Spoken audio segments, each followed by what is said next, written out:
Bueno, mi nombre es Alberto Perdomo Reyes y yo siempre digo que tengo dos profesiones, una por herencia y otra por estudio. Yo estudié imagen y sonido, es quizás una de mis profesiones que me mantengo en activo, pero tengo una por herencia que quizás es la que más me llena, que es la restauración y el amor por lo antiguo y por el legado que nos han dejado nuestros antepasados. Bueno, la rehabilitación me viene un poco porque, por ejemplo, en este espacio que estamos, que es el Museo de Arte Sacro de Aría, se hace a través de varias escuelas taller, donde mi padre fue el monitor de carpintería, y ahí empiezo a tener esa vinculación.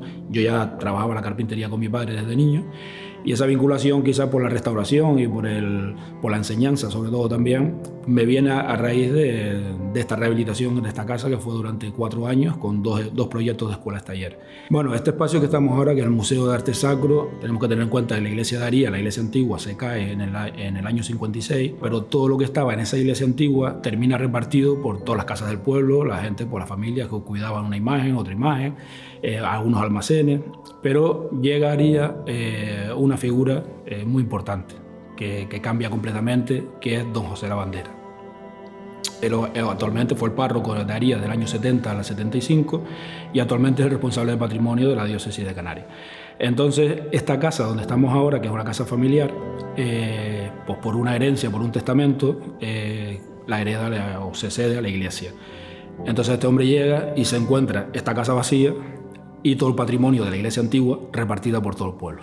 Entonces la idea es, vamos a ubicar todo esto dentro de esta casa, y se crea el primer museo de arte sacro, Sacro Popular se llamaba en aquel momento, que se inaugura en el año 75. Ya en los años, está funcionando hasta los años 90, pero por el deterioro de la propia vivienda, pues se tiene que cerrar. Bueno, esta casa, como desde el año 90, ya sufría un deterioro importante, ya se mojaban los techos, ya estaba, bueno, pues ya la obra necesitaba un remozamiento prácticamente general.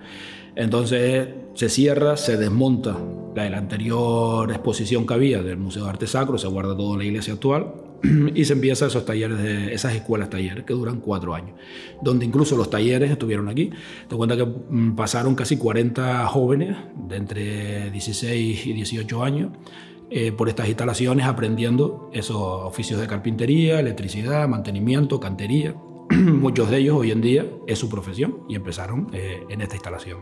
Bueno, la casa es una casa familiar de planta cuadrada con patio interior. Es curioso una cosa que tiene, que ahora mismo el patio no está en el centro porque hay una casa aledaña que en algún momento de la historia y por herencia se partió y entonces se crean 2 casas, pero realmente la casa primigenia iba a ser una casa con todas las habitaciones en círculo con el patio central. Ahora mismo cuenta con 9 habitaciones y tiene un corredor, el patio, el corredor y un corredor superior. Hasta que ya a principios del año 2008 se decide, teníamos una comisión de patrimonio, se decide reabrir las puertas con un concepto que importamos de fuera, que es el abierto por obra. Porque claro, no estaban las imágenes restauradas, los retablos faltaban piezas, pero bueno, fue una decisión de decir, vamos a abrir ya, que la gente lo vea. Si la gente lo ve y hacemos una petición de donación, pues ya no es lo mismo que esté abierto a que siga estando cerrado durante tantos años. Lo primero que se hace es el desmontaje de la exposición que había anteriormente, con mucho cuidado, y se guarda todo. Conjuntamente se trabaja pues, lo que es la fase de picado de paredes, de ranurar para meter instalaciones eléctricas, la parte de cantería. Ya una vez se ponen todas las cubiertas y todas las carpinterías interiores, instalaciones, pisos de madera. Hay un detalle curioso, que es el techo del zaguán de la entrada.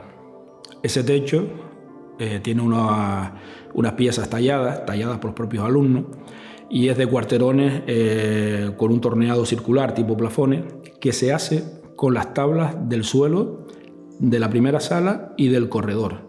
O sea, se quiso también dejar esa impronta de esas maderas que habían en la propia obra, igual que las ventanas, que también son carpinterías originales, pero el reutilizar esa madera le da a esa entrada un detalle importante que quizás para que la gente debería conocer, que está hecho con las propias maderas que ya estaban en la casa.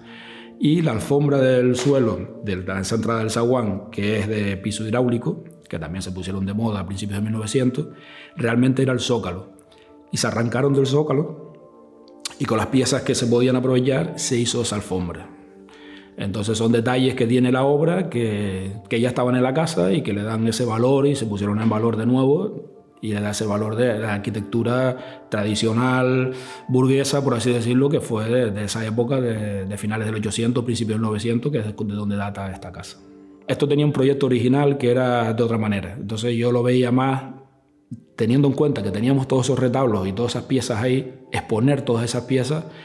Y la idea mía fue, desde el principio, montar esos retablos y que la gente en ese recorrido por la casa era como si estuviese haciendo un recorrido por esa iglesia antigua. Las imágenes están colocadas en los retablos tal cual estaban en la iglesia antigua. Entonces eso le da un valor añadido. Hay que tener en cuenta también que este tipo de exposición de museo de arte sacro con retablos de iglesia, pero dentro de una casa familiar, es quizás una combinación que le da quizás más valor a este museo, porque no estamos dentro de la iglesia como el Museo de la Catedral, no estamos en una casa familiar reconvertida en prácticamente una iglesia. Como dato curioso, tenemos que el retablo del altar mayor, hay unas fotografías de Javier Reyes del año 64, que es cuando ya la iglesia se decide tirarla para edificar la nueva, y esos retablos todavía estaban montados dentro de la iglesia, y entonces en una de esas fotografías aparece mi abuelo con otra persona, que era un niño en esa época, desmontando el retablo del altar mayor. Y yo, 50 años después, lo volví a montar. Teniendo en cuenta que ese retablo, solamente piezas sueltas estuvieron en la anterior exposición del año 75, este retablo tiene 8 metros de altura, aunque aquí solamente hay expuestos 5 metros 15, le faltan unas piezas en la parte que coronan, en la parte alta, que están guardadas en la iglesia, pero por motivos de que no tenemos altura de sala, pues no puede estar completo. Pero sí es el retablo más completo que se conserva. Este retablo data de 1882.